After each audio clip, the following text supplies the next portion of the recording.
Hello दोस्तों, कैसे हो आप सभी। उम्मीद है सब बहुत अच्छे होंगे। एक बार फिर आप सभी का स्वागत है आपके अपने YouTube चैनल ज्ञान कलश में।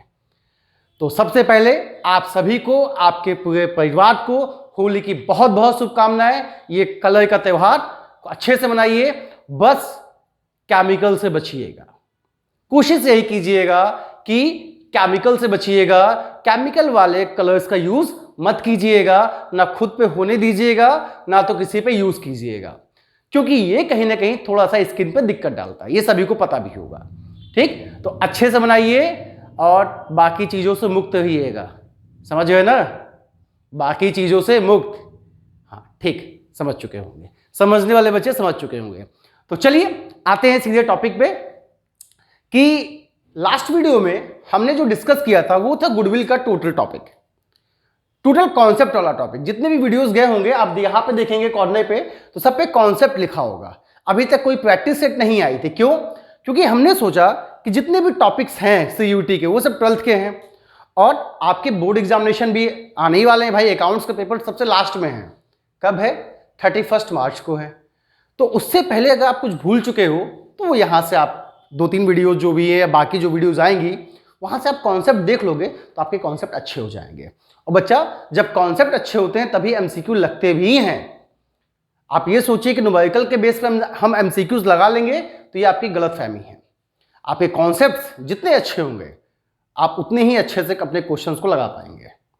तो कोशिश कीजिए कि आप कॉन्सेप्ट पे फोकस रखिए, क्वेश्चंस पे नहीं। क्वेश्चंस याद नहीं किए जाते, कॉन्सेप्ट अच्छे होते हैं, क्वेश्चन अपने आप लग जाते हैं।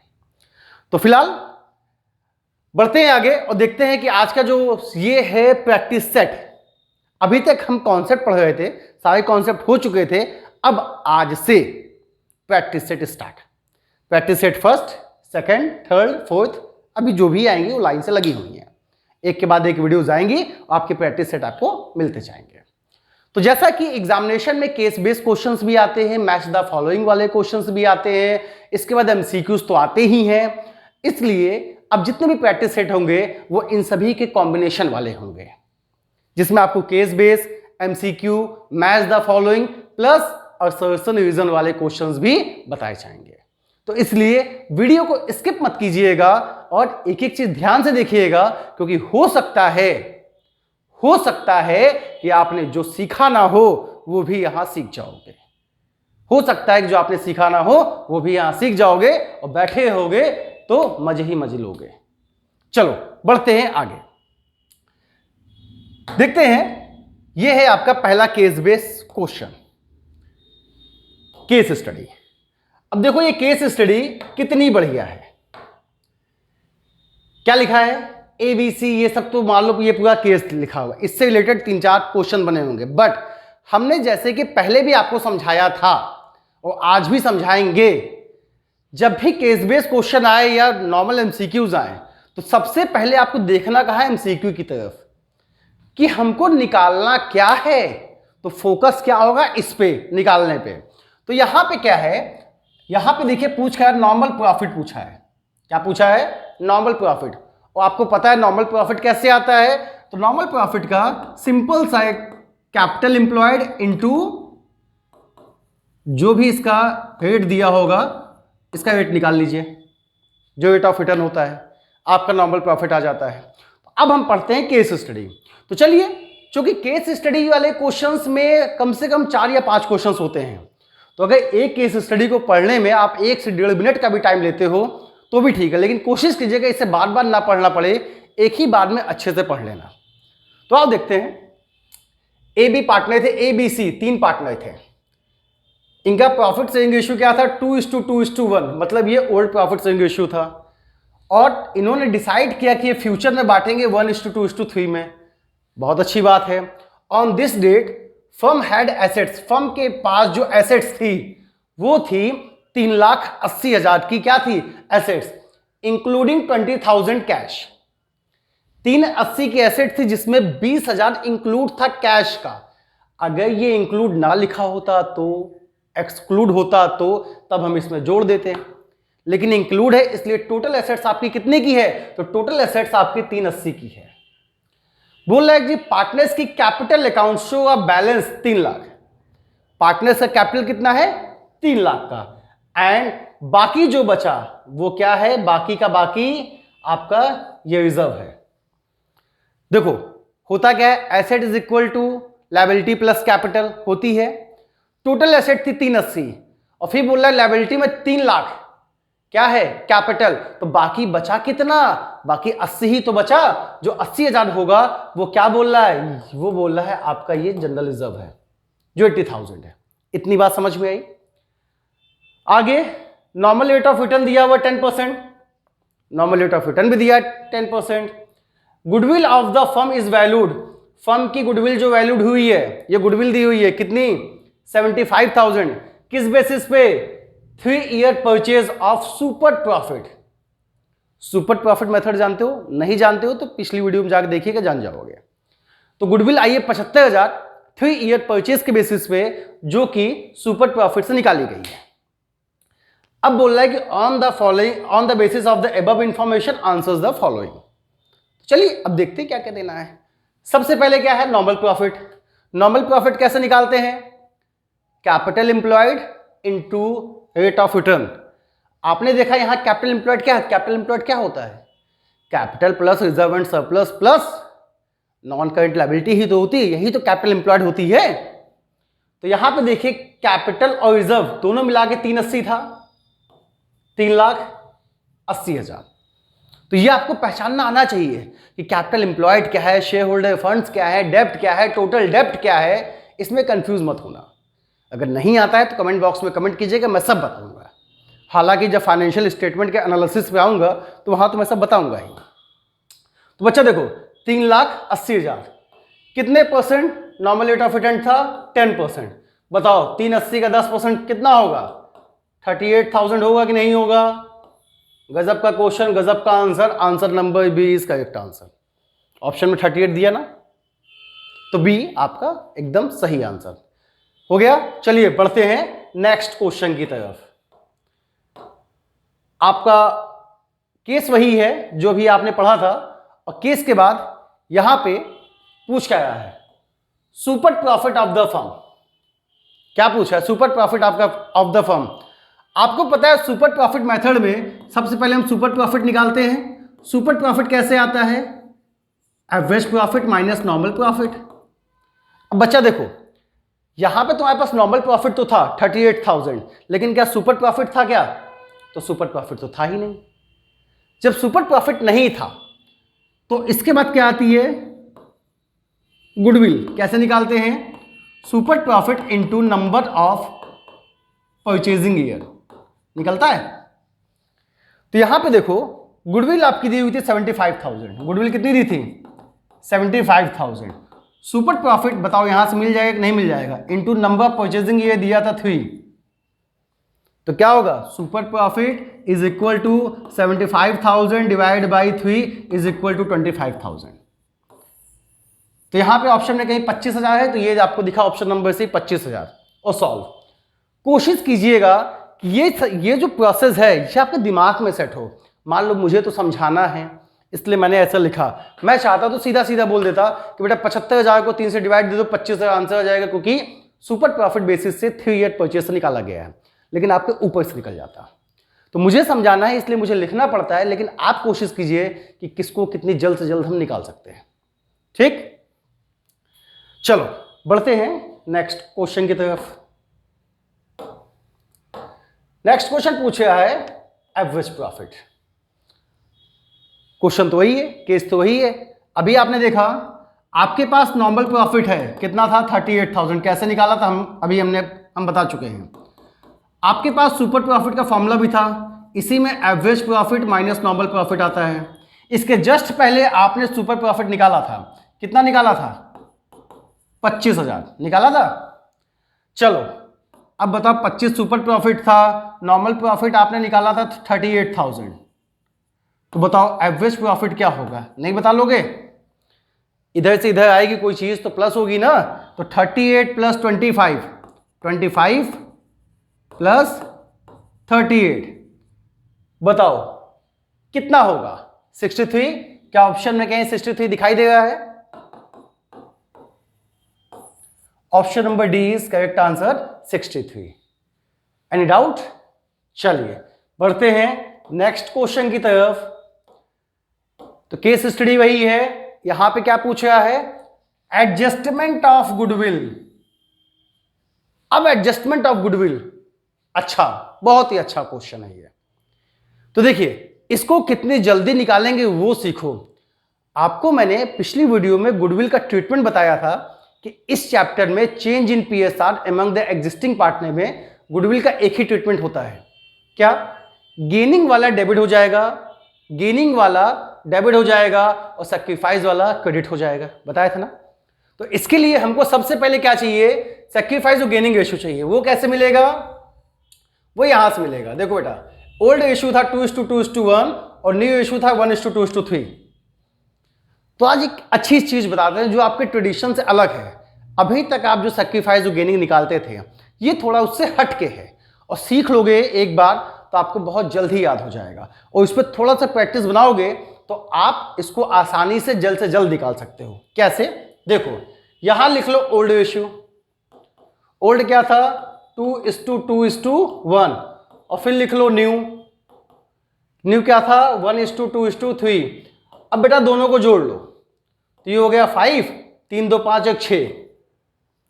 अब बताओ इन दोनों का एलसीएम क्या आएगा? तो एलसीएम के लिए इन्हीं दोनों का मल्टीप्लाई कितना हो जाएगा? 30। हमेशा इन दोनों का मल्टीप्लाई, फिर इस वैल्यू का मल्टीप्लाई इसमें, इस पूरी सीरीज में, और इस वैल्यू को मल्टीप्लाई नीचे वाले में, और फिर दोनों को माइनस। तुरंत रेशियो आ जाएगा। आपको बहुत भटकना भी नहीं पड़ेगा, एक दो बार प्रैक्टिस कीजिएगा समझ में आ जाएगा। कैसे? जिस तरह 6 2 12 और 5 1 5, 12 में से 5 गया बचेगा 7, बचेगा ना। सेम देखो 6 2 12 और 5 2 10, 12 में से 10 जाएगा तो बचेगा 2। अब यहां देखो 6 1 6 और 5 3 15, तो 6 में से 15 जाएगा तो बचेगा बेटा -9, बचेगा -9। और ये जो 30 एलसीएम है ये तो तीनों में कॉमन होगा ना, तो 7/30, 2/30 और 9/30। बताओ कितनी आसानी से, कितनी जल्दी से आ गया। तो ओल्ड माइनस न्यू सैक्रिफाइस का होता है, जो निगेटिव वाली वैल्यू होगी वो क्या हो जाएगी? गेनिंग। आसान सा है, तो इसी चीजों को अपनाइएगा, कभी दिक्कत नहीं होगी। यहां पे देखिए ए ने क्या किया है, ए ने किया है सैक्रिफाइस, इन्होंने भी सैक्रिफाइस, इन्होंने गेनिंग। तो जो गेन होगा वो डेबिट हो जाएगा। तो देखो सी कहीं पे डेबिट है, यहां पे भी डेबिट है सी, यहां पे भी डेबिट है सी, ये तो हो ही नहीं सकता, और यहां पे भी डेबिट है सी। तो डेबिट तो सी 3 जगह है। जब अच्छा फिर ए और बी देखो, देखो ऑप्शन कैसे चूज किए जाते हैं। ए और बी दोनों ने क्या किया था? सैक्रिफाइस। तो जो सैक्रिफाइस होता है वो कहां जाता है? क्रेडिट साइड में।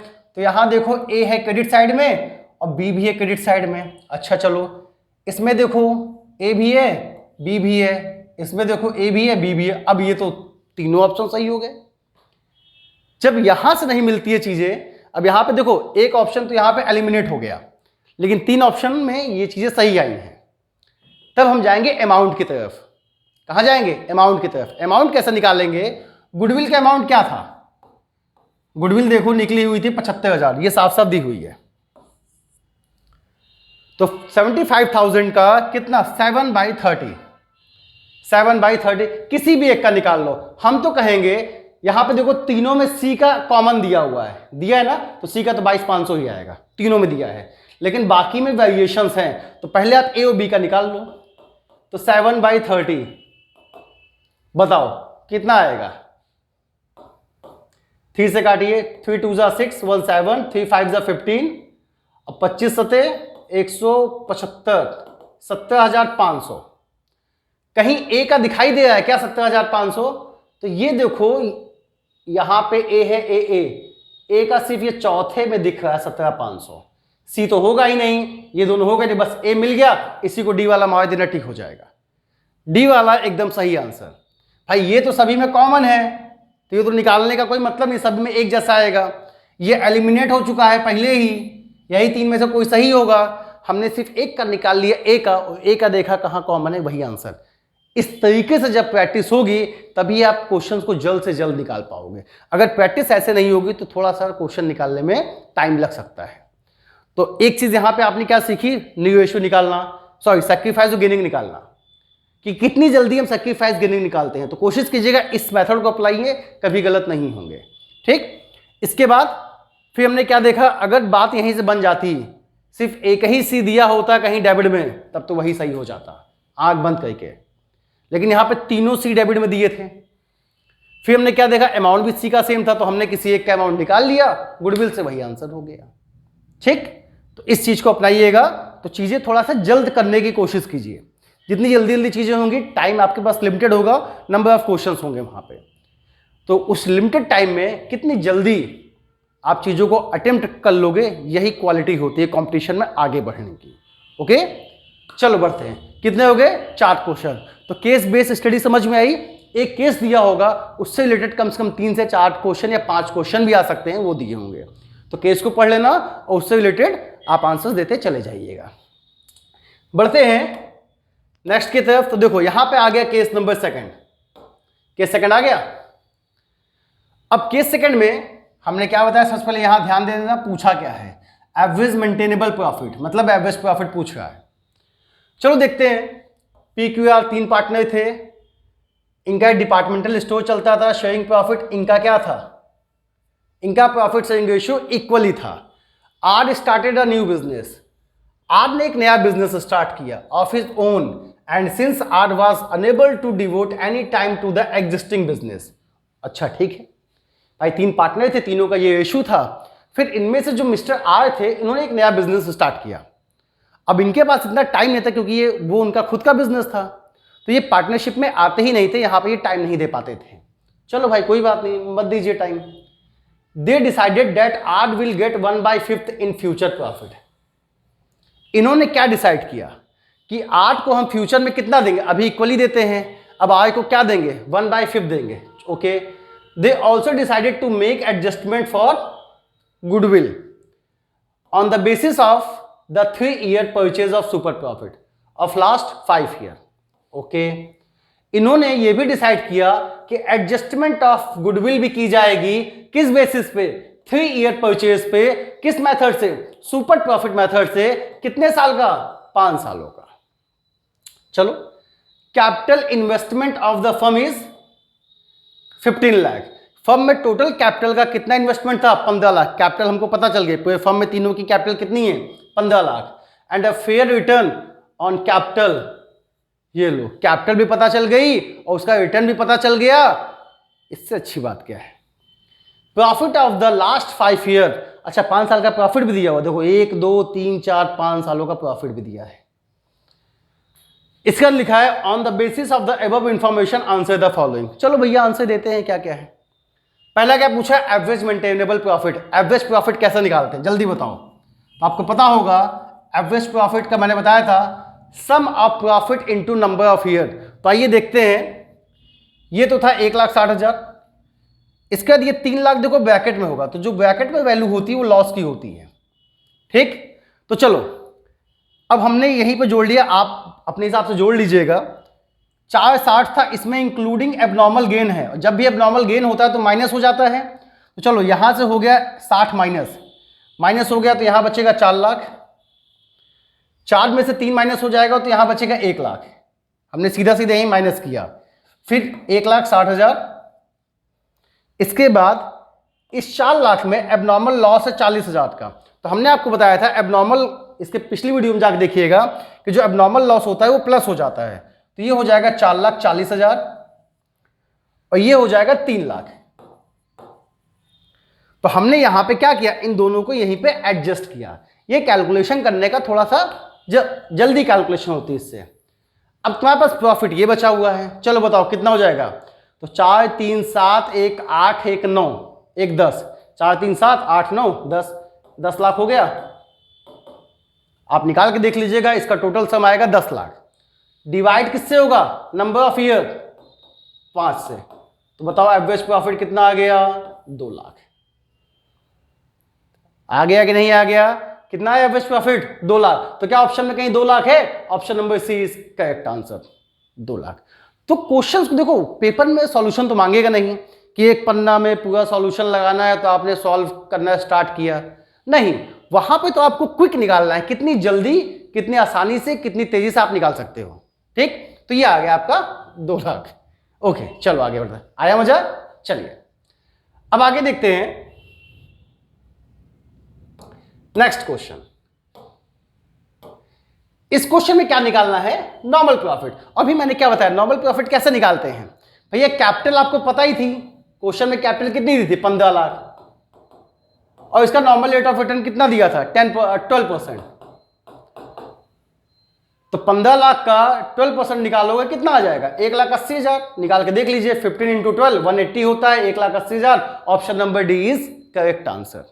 ठीक, चलिए बढ़ते हैं नेक्स्ट क्वेश्चन की तरफ।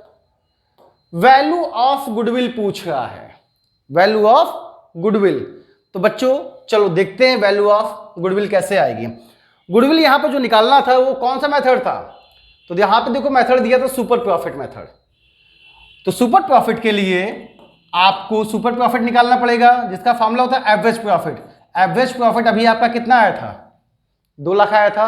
और नॉर्मल प्रॉफिट इसके पहले अभी आपने निकाला तो 15 लाख का 12% 1,80,000 ये आया था। बताओ सुपर प्रॉफिट कितना हो जाएगा? 2 में से 1,80 जाएगा, बचेगा 20,000। बचेगी? नहीं बचेगा। तो बताओ गुडविल क्या होगी? गुडविल निकालने के लिए सुपर प्रॉफिट का मल्टीप्लाई हो जाता है नंबर ऑफ परचेजिंग ईयर, जो कि कितना दिया हुआ था? 3। कितना दिया था? 3। ये कितना हो जाएगा? 60,000। आंसर आपका, कोई दिक्कत? चलो बच्चों बढ़ते हैं नेक्स्ट क्वेश्चन की तरफ और देखते हैं नेक्स्ट क्वेश्चन। फिर देखो यहां क्या बोल दिया, एडजस्टमेंट ऑफ गुडविल। अब गुडविल का एडजस्टमेंट मैंने क्या बताया था, इसके लिए सबसे पहले आपको निकालना पड़ेगा गेनिंग और सैक्रिफाइस। तो चलो सबसे पहले गेनिंग सैक्रिफाइस निकालते हैं। यहां पे इनका जो ओल्ड रेशियो था, ओल्ड वो क्या था? 1:1:1। तीनों जोड़ लो कितना आएगा? 3। और इनका न्यू रेशियो क्या था? अब बताओ, यहां तो लिखा है सी को मिलेगा 1/, इन्होंने डिसाइड किया कि 8 को मिलेगा 1/5। कितना मिलेगा 8 को? 1/5 फ्यूचर में, यही ना? तो अब ये बताओ 1/5 मिलेगा, मतलब 5 यहां होगा, 1 यहां होगा। पहले अगर ये इक्वल बांटते थे तो अब इन दोनों को इक्वल ही तो होगा, 2:2:1। सही, आपने डायरेक्ट कैसे लिख दिया? देखो अभी मैं निकालूंगा तो प्रोसेस लंबा है, इसको आप लोग खुद निकाल लीजिएगा, आपको पता होगा कैसे है निकाला जाएगा। फिर मैं अभी इसी में टाइम वेस्ट को कोई मतलब नहीं है। हालांकि कभी भी देखिए पेपर में शॉर्ट ट्रिक अपनानी है। बेटा देखो 1/5 सी का था, नीचे वाला क्या था? 5। तो तीनों का जो सम आएगा वो 5 आना चाहिए। 1/5 तो यहाँ 5 आना चाहिए ना। ये हो गया 1, इसका तो 1/5 होगा ही। तो ये दो जब पहले इक्वल थे तो ये अभी भी इक्वल होंगे। पहले इक्वल थे तो अभी भी, क्योंकि इन्होंने, ये तो बिजनेस में थे, इन्होंने सिर्फ उसको 1/5 देने के लिए कहा, खुद को नहीं। तो इसलिए दोनों जब इक्वल होंगे तो 5 में से 1 इसको दे दिया, बचा 4। 4 में से 2 ये ले लिए, 2 ये ले लिए। इतनी बात आ गई समझ में? चलो आगे बढ़ते हैं। मैंने क्या आपको निकालना सिखाया? ये हो गया इनका न्यू। चलिए मैंने कहा इन दोनों को मल्टीप्लाई कीजिएगा, एलसीएम आ जाएगा 5 3 15। फिर इसका मल्टीप्लाई इसमें और इसका मल्टीप्लाई इसमें। देखिए 5 1 जा 5 और 3 2 जा 6, यहां -1 आएगा। 5 1 जा 5 और 3 2 जा 6, यहां भी -1 आएगा। 5 1 जा 5 और 3 1 जा 3, यहां देखो +2 आ जाएगा। मिल गया? इसी के नीचे एलसीएम लिख देना जो 15 आया था। ये बन गया 1:1 का रेशियो बन गया। तो ये हुआ गेनिंग, ये हुआ गेनिंग, ये हुआ सैक्रिफाइस। आगे मजा देख के कितनी जल्दी आ गया। तब ये बताओ गेनिंग कौन किया है? तो P और Q ने गेनिंग किया है, तो P और Q दोनों डेबिट होने चाहिए। तो देखो डेबिट में यहां P है, P और Q डेबिट है, और कहीं है ये देखो P Q यहां भी डेबिट है, यहां भी डेबिट है, मतलब ये ऑप्शन पहले ही एलिमिनेट हो गया। अब इन्हीं तीनों में से कोई सही होगा। तो चलो अब आते हैं सीधे अमाउंट पे। गुडविल का क्या अमाउंट था? अभी जो आपने गुडविल निकाला था उसका क्या अमाउंट था? तो बताओ बच्चों, गुडविल का अमाउंट यहां पे आपने अभी निकाला था ना, कितना आया था? तो 20 × 3 60,000 आया था। 20 × 3 आया था 60,000। इसके पहले अभी आपने निकाला था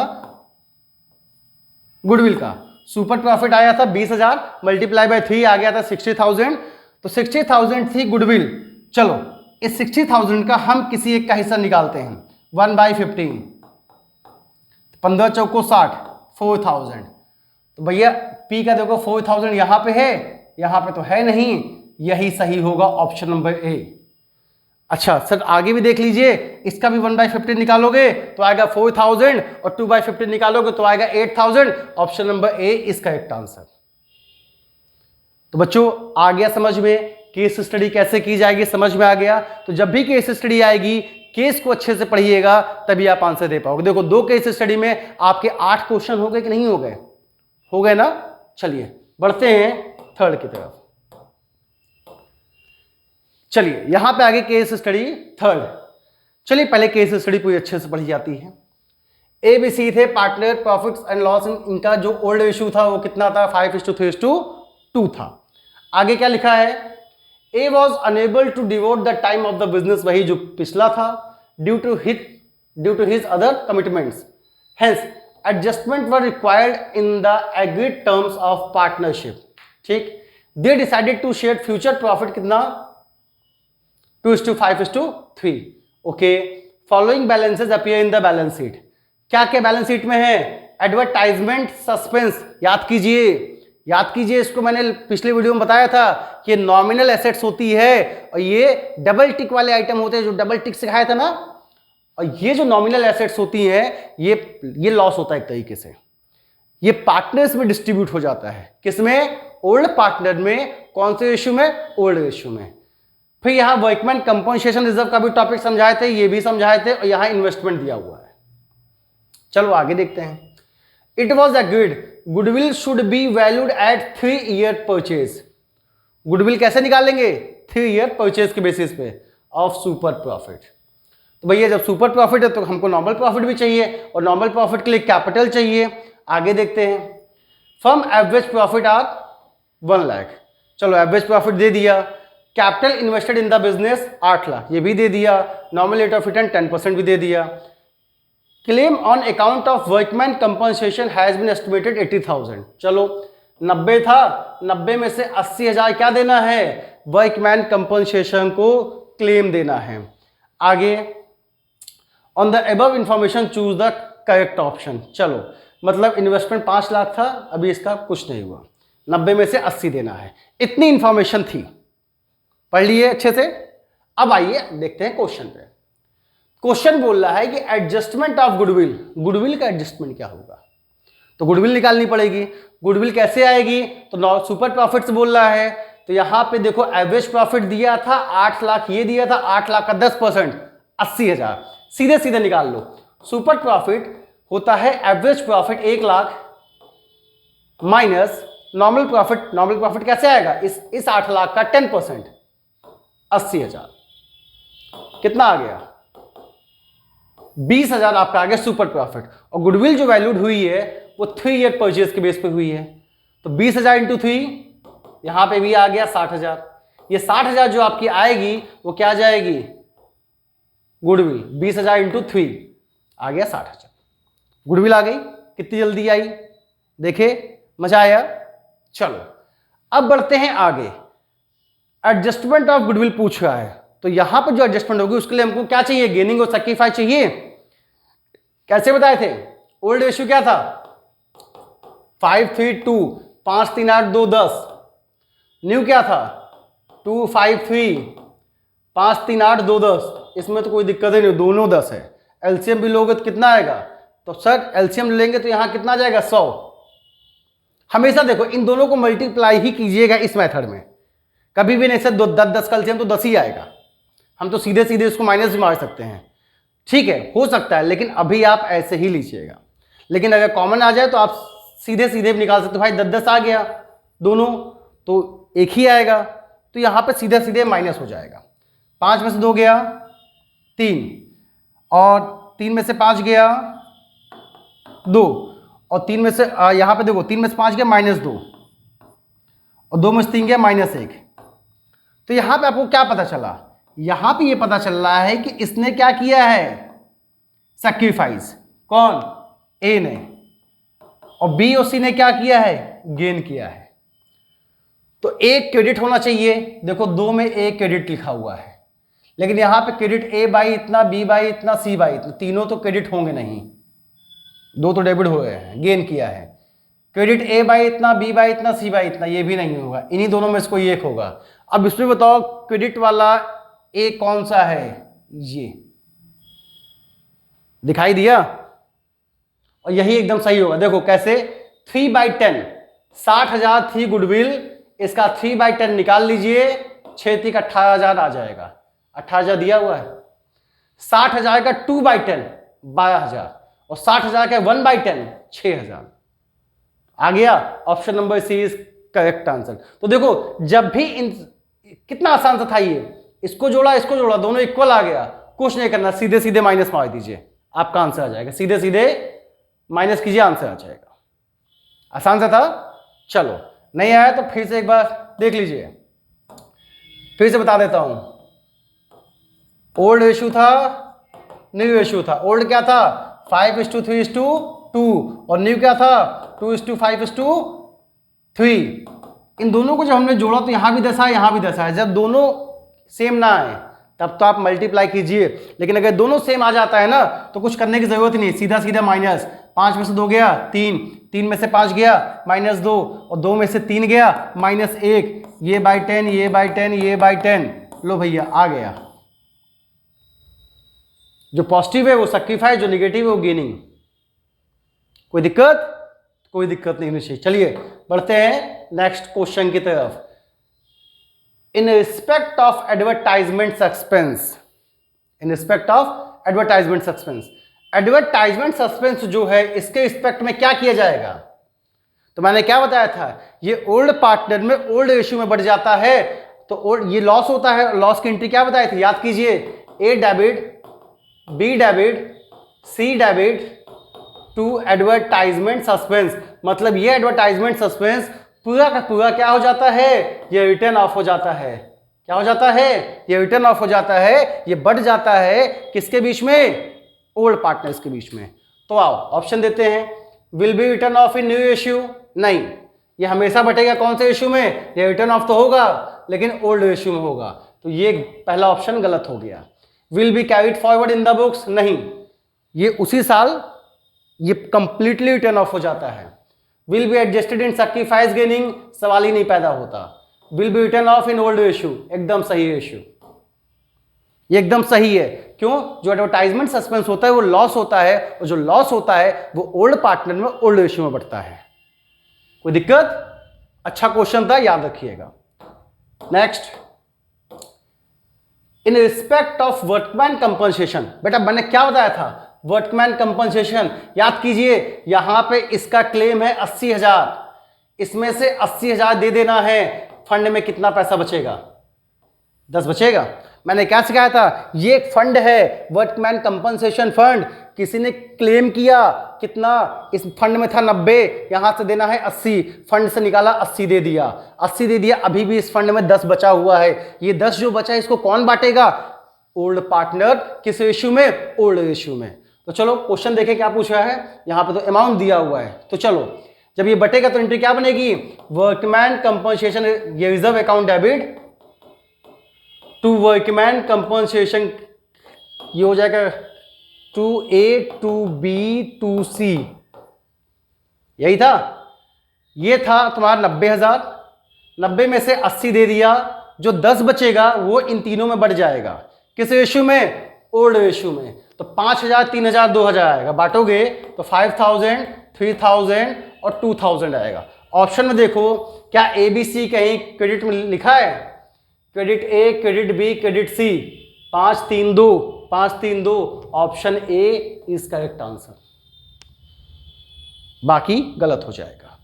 यही बताए थे निकालना, तो ये अच्छे से याद कर लीजिएगा। जितना क्लेम हो जाता है वो तो चला गया, और जो फंड में पैसा बचा है वो बाकी पार्टनर कौन से इश्यू में बांटेंगे, ओल्ड में बांटेंगे। न्यू में कभी मत बांट देना, सैक्रिफाइस गेनिंग में कभी मत बांट देना, नहीं तो हो जाएगा गलत। चलो बढ़ते हैं नेक्स्ट की तरफ। If investment are valued at 4 lakh, अच्छा इन्वेस्टमेंट देखो यहां कितना दिया था, 5 लाख, बोल रहा है कि अब अगर ये 4 लाख हो गया तो इसमें जो फ्लक्चुएशन आया वो कितने का आया, वो तो आया 1 लाख का। मतलब 1 लाख हमको और देना है, 5 लाख का इन्वेस्टमेंट था, 4 लाख हो गया, 1 लाख घट गया, नुकसान हुआ कितने का, 1 लाख का। अब उस नुकसान की भरपाई कहाँ से की जाएगी, या तो उसके लिए फंड बना हो, तो यहाँ पे फंड देखो बना है, इन्वेस्टमेंट फ्लक्चुएशन फंड कितना था 60। चलो भाई जो 1 लाख का नुकसान हुआ था 60,000 तो फंड में था, 40 कहाँ से लाएंगे, कहाँ से लाओगे, 40 तो अपनी जेब से दोगे ना, और वो जेब से कौन देगा, ये जो पार्टनर बैठे हैं यही सब पार्टनर मिलकर अपनी जेब से देंगे। किस रेशियो में देंगे, ओल्ड रेशियो में देंगे। बात समझ में आई। तो देखिए यहां पे एंट्री क्या बनेगी, इन्वेस्टमेंट फ्लक्चुएशन फंड कितना था 60,000, लेकिन जो इन्वेस्टमेंट पे हमको नुकसान हुआ वो हुआ था 1 लाख का। ये 40 बचा, ये कौन, ये लॉस होगा। लॉस हमेशा डेबिट होता है, क्या होता है डेबिट, ए डेबिट, बी डेबिट और सी डेबिट। भाई देखो 1 लाख क्रेडिट में था, 40 डेबिट में था, 60 डेबिट में था, तो यहां 40 ही तो बचेगा। और ये 40,000 तीनों में कौन से रेशियो में बटेगा, ओल्ड रेशियो में। ओल्ड क्या था 5 3 8 2 10, कितना आ जाएगा 5 चौक 20,000, 5 3 15,000 और 5 दूनी 10,000। बात समझ में आई। तो ए बी सी में डेबिट हो जाएगा 20 15 10। देखो कहीं है डेबिट ए, डेबिट बी, डेबिट सी, नहीं ये तो नहीं है, क्योंकि 20 15 10 आएगा। डेबिट ए 20, डेबिट बी गलत हो गया। अच्छा डेबिट ए ये भी नहीं होगा, यहां डेबिट बी है 8,000, ये भी नहीं होगा। तो होगा क्या, ऑप्शन गलत है क्या। देखो बच्चों देखो देखो, तो शायद एक जगह थोड़ा सा मिस्टेक हुआ, कैलकुलेशन मिस्टेक। ओल्ड रेशियो में बटेगा, ये 20 हो गया, और फिर 40 को जब बांटेंगे 3/10 में, तो 4 3 12 होता है, 15 नहीं होता है, यहां मिस्टेक थी। ठीक, और 4,000 इंटू 2 8,000 होता है। ठीक ठीक ठीक, मिस्टेक समझ में आ गई। यहां थोड़ी कैलकुलेशन मिस्टेक हो गई थी, थोड़ा जल्दी जल्दी में कि क्वेश्चन को कैसे जल्दी लगाया जाए, तो कभी कभी जल्दी जल्दी में ऐसी मिस्टेक आपसे भी हो सकती है। कैलकुलेशन को ध्यान में रखना, कैलकुलेशन मिस्टेक नहीं होनी चाहिए। चलो आंसर क्या आएगा, 20 12 और 8। जो 40,000 बचेगा, इस 40 को कौन से रेशियो में बांटोगे, तो ओल्ड रेशियो में बांटोगे ना, ओल्ड रेशियो में बांटोगे, तो बांट के देख लीजिएगा, ये आएगा B, option number B is correct answer. ठीक, आइए बढ़ते हैं नेक्स्ट क्वेश्चन की तरफ। तो ये आ गया आपका केस नंबर 4। चलिए पहले केस स्टडी की जाती है, फिर क्वेश्चन देखते हैं। PQR are partners in a firm sharing profit in the ratio of 3:2. Okay, from 1st April 2021 they decided to share future profit equally. अच्छा, मतलब यहां पे इनका ओल्ड दिया हुआ था 3:3:2 और न्यू दिया था इक्वल बांटते हैं 1:1:1 में। चलो भाई, on that date following balances appear in the books. अच्छा, बुक्स में ये 3 बैलेंसेस ऑलरेडी थे, वर्कमैन कंपनसेशन था, इन्वेस्टमेंट फ्लक्चुएशन फंड था, इन्वेस्टमेंट भी था 6 लाख का। चलो अभी इसके पिछले वाले क्वेश्चन में हमने ये पढ़ा भी था। Based on the above information you are required to answer the following alternatives questions. आओ क्वेश्चन देखते हैं। If a claim on account of workman compensation is estimated 48, तो बेटा फंड में कितना है, फंड में है 72,000, और इसमें से क्लेम कितना हो गया 48,000। तो बताओ कितना बचेगा, 24 बचेगा। भाई फंड में ये 24 बचेगा कि नहीं बचेगा, जल्दी बताओ। 72 में से 48 गया, कितना बचेगा 24 ही तो बचेगा। अब ये 24 बचेगा फंड में, इसको कौन बांटेगा, इसको जो ये ओल्ड पार्टनर है कौन से रेशियो में बांटेंगे, ओल्ड रेशियो में बांटेंगे। तो ओल्ड क्या था 3:3:2, 3 3 6 2 8, 8 की टेबल में 24 आता है, 8 3 जा 24, 3,000। तो 3 3 जा 9, 3 3 जा 9 और 3 2 जा 6। बांटिएगा, देखिएगा आंसर इतना आएगा 9 9 एंड 6।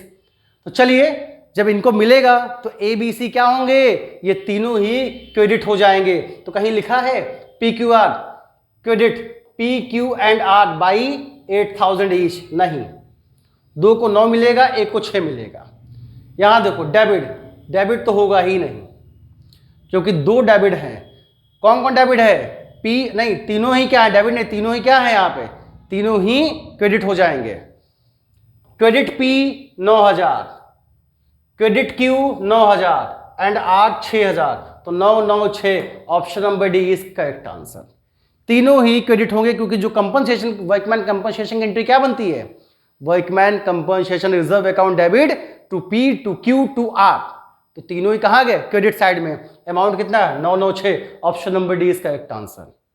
ठीक, बढ़ते हैं नेक्स्ट क्वेश्चन पे।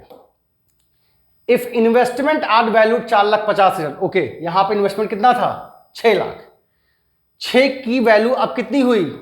4,50,000। तो बताओ बेटा नुकसान कितने का हुआ? 1.5 लाख का। अब इस 1.5 लाख का जो लॉस हुआ इसकी भरपाई कहां से की जाएगी? कोई ना कोई फंड बना होना चाहिए। तो हमने देखा फंड बना था और फंड में पैसा कितना था? सिर्फ 30,000। नुकसान कितने का? 1,50 का, और फंड में पैसा कितना? 30 का। तो 1,50 में से 30 तो हमने दे दिया फंड से, बचा कितना? 1,20, और ये क्या है? लॉस। इस लॉस को कौन लाएगा? इस लॉस को लाएंगे हमारे 3 जो साहब हैं, पी क्यू आर, और लॉस हमेशा डेबिट होता है, इसलिए पी क्यू आर तीनों क्या होंगे? डेबिट होंगे, तीनों ही डेबिट होंगे। और इनका अमाउंट क्या आएगा? इस 1,20,000 को बांट दो ओल्ड रेशियो में 3:3:2 में, तीनों ही डेबिट होंगे। भाई लॉस डेबिट होता है, नुकसान हुआ तो तीनों लेके आएंगे। चलिए बांटिए, 3 3 6 2 8, 1,20,000 डिवाइड बाई 8 कितना हो जाएगा? 15,000। अब 15 तिया 45, 15 तिया 45 और 15 दूनी 30। ये हमने थोड़ा अपने हिसाब से किया है, आप अपने हिसाब से बांट लीजिएगा जैसा आपको अच्छा लगे। हम बहुत कहेंगे बेटा ऐसा मेथड अपनाओ, ऐसा अपनाओ, लेकिन बेटा वही अपनाएंगे जो बेटा के दिमाग में है, तो क्या मतलब निकलेगा? तो कैलकुलेशन कोशिश बस यही कीजिए कि जितनी आसान से आसान हो सके। हम बहुत यहाँ समझा देंगे, आपसे होगा ही नहीं, आप वही ट्रेडिशन अप्रोच से ही चलोगे। लेकिन मैं यही कहूँगा कोशिश कीजिए, कैलकुलेशन तेजी से तेजी कीजिए। तो चलो बेटा, पी क्यू आर देखो कहीं डेबिट में है, debit P Q R by 50,000, और यहाँ क्या आया था? 45 45 30, कहीं दिख रहा है क्या? Debit P Q 45 and R by 30, यही ऑप्शन सही है। यहाँ पे तीनों डेबिट हैं, पी क्यू आर, लेकिन अमाउंट अलग है। डेबिट पी एंड क्यू 45,000, बेटा पी और क्यू का डेबिट तो 45 ही आया है, और आर जो डेबिट हुआ है वो 30 से हुआ है। एकदम सही आंसर। ठीक, आओ आगे बढ़ते हैं। लिखा है थर्ड में, if goodwill of the firm is valued 2,40,000, अगर गुडविल 2,40,000 है, then in respect of goodwill, तो गुडविल का अमाउंट कैसे होगा डिस्ट्रीब्यूट? गुडविल दिया हुआ है, आपको क्या चाहिए? गेनिंग और सेक्रीफाइस। तो कैसे मैंने निकालना सिखाया? ओल्ड ये था और न्यू इक्वली है, 1:1:1। मैंने आपसे कहा 3 3 6 2 8 और 1 1 1 कितना हो जाएगा? 3। इन दोनों सेम है क्या? नहीं, सेम नहीं है। इसका एलसीएम ले लो, एलसीएम मतलब दोनों में मल्टीप्लाई कीजिए, 8 3 24 हो गया। इसका मल्टीप्लाई ऊपर, इसका मल्टीप्लाई नीचे। 3 3 जा 9, 8 1 जा 8, 9 में से 8 गया, 1 बचेगा। 3 3 जा 9, 8 1 जा 8, 9 में से 8 जाएगा, यहाँ भी 1 बचेगा। 3 2 जा 6, 8 1 जा 8, 6 में से 8 जाएगा, -2 बचेगा। देखो ये आपके सामने आ गया कि नहीं आ गया? ये दोनों पॉजिटिव आया, मतलब इन्होंने क्या किया? पॉजिटिव में सैक्रिफाइस किया, और ये नेगेटिव वाला गेन, ये सैक्रिफाइस गेन। तो आपको ये पता हो गया कि जो आर होगा वो तो डेबिट में होगा और बाकी ये दो क्रेडिट में होंगे। देखो आर कहीं डेबिट में है तो यहाँ पे ये दोनों तो क्रेडिट ही थे, यहाँ पे डेबिट में आर है। ठीक, तो शायद ऑप्शन नंबर सी ही सही होगा। आइए देखते हैं। 2/24 गुडविल कितनी थी? 2,40,000। इसका 2/24 निकालिए, कितना आएगा? 20,000 आएगा। आय का देखो 20,000 है, और पी ओ क्यू का 1/5, यहाँ पे 1/24 1/24 निकाल लो तो दोनों का 10,000 आएगा। 1/24 1/24, मतलब ऑप्शन नंबर सी एकदम सही आंसर है। ठीक, चलिए पढ़ते हैं नेक्स्ट क्वेश्चन की। अच्छा ये आ गया, मैच द फॉलोइंग आ गया। तो अभी तक जो आपने 3 से 4 केस स्टडी क्वेश्चन देखे, उसमें 3 3 4 4 क्वेश्चन देखे, कम से कम 17 से 18 क्वेश्चन तो आपके यहीं पे हो गए। तो केस बेस्ड स्टडी कैसे आती समझ में आया? उसके लिए आपको पूरा केस अच्छे से पढ़ना होगा और केस बेस्ड स्टडी पे आंसर देना होगा। अब यहां पे मैंने सिर्फ मैच द फॉलोइंग को रखा है कि इसको मिलाइए मैच द फॉलोइंग, इसके जो आंसर्स होंगे वहां पे आपको शो होंगे, तो वहां पे सीधा सीधा आंसर दिया होगा कि किसका क्या है। ऐसे भी क्वेश्चंस आते हैं।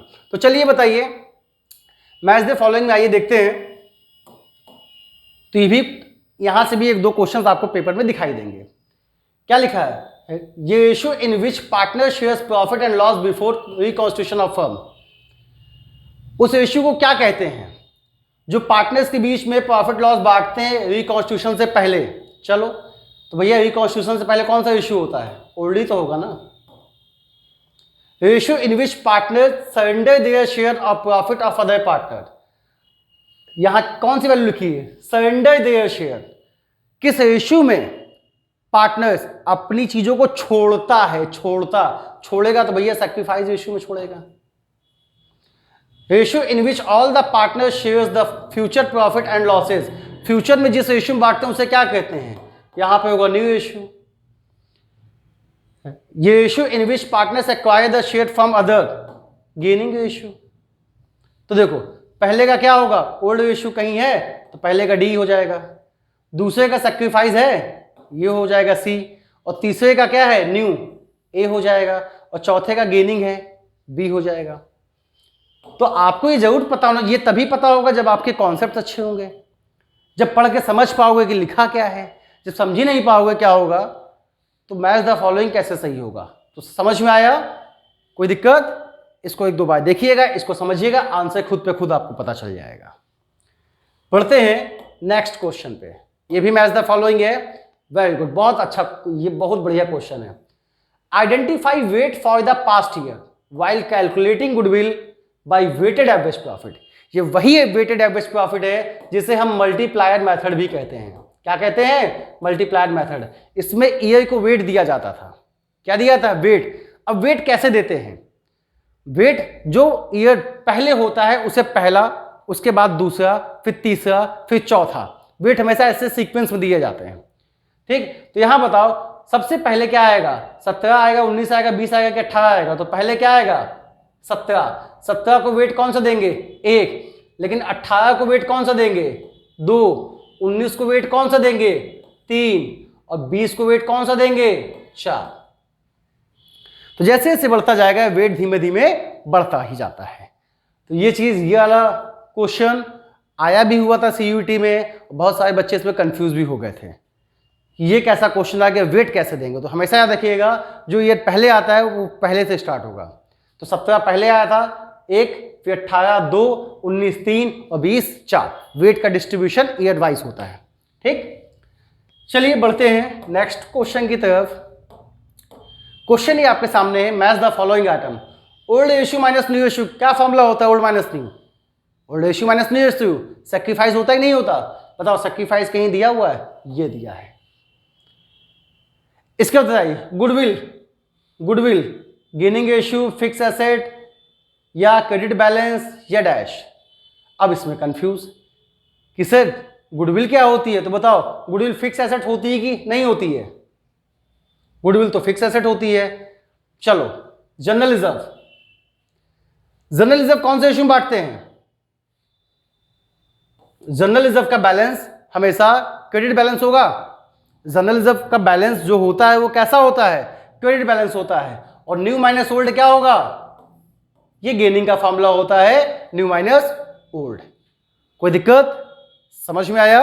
चलिए आगे बढ़ते हैं। ये भी है आपका मैच द फॉलोइंग में।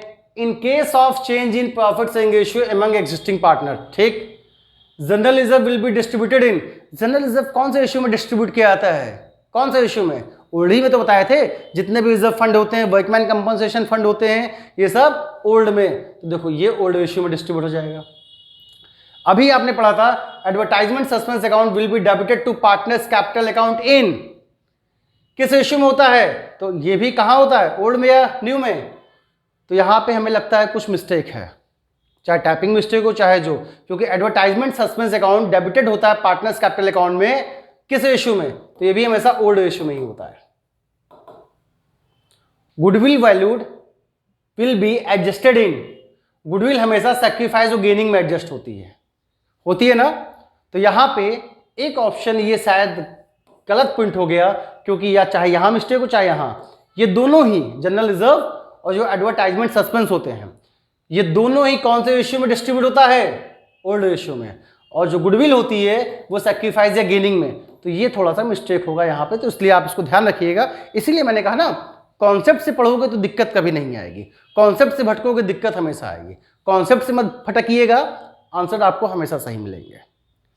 चलिए बढ़ते हैं नेक्स्ट क्वेश्चन की तरफ। अच्छा, अब यहां से आपके एमसीक्यूज स्टार्ट हो जाते हैं। अभी तक आपने 2 टाइप्स के फॉर्म देखे। पहला फॉर्म जो आपने देखा था वो था केस बेस्ड स्टडी का। उसके बाद बीच में 2-3 क्वेश्चन हमने डाले मैच द फॉलोइंग का। अब यहां से आपके एमसीक्यूज स्टार्ट। ठीक, आइए एमसीक्यूज देखते हैं। Out of the following in which situation the reconstitution of firm is take place. इसमें से किस सिचुएशन में फर्म का रिकॉन्स्टिट्यूशन होता है? तो मैंने 3-4 बताई थी। Change in PSR, admission of a new partner, आपका रिटायरमेंट एंड डेथ। इसका मैंने एक चीज और बताई थी, जब पार्टनरशिप खत्म हो जाती है तभी रिकॉन्स्टिट्यूशन होता है। पार्टनरशिप फर्म के डिसोल्यूशन पर नहीं होता, फर्म के खत्म होने पर नहीं होता।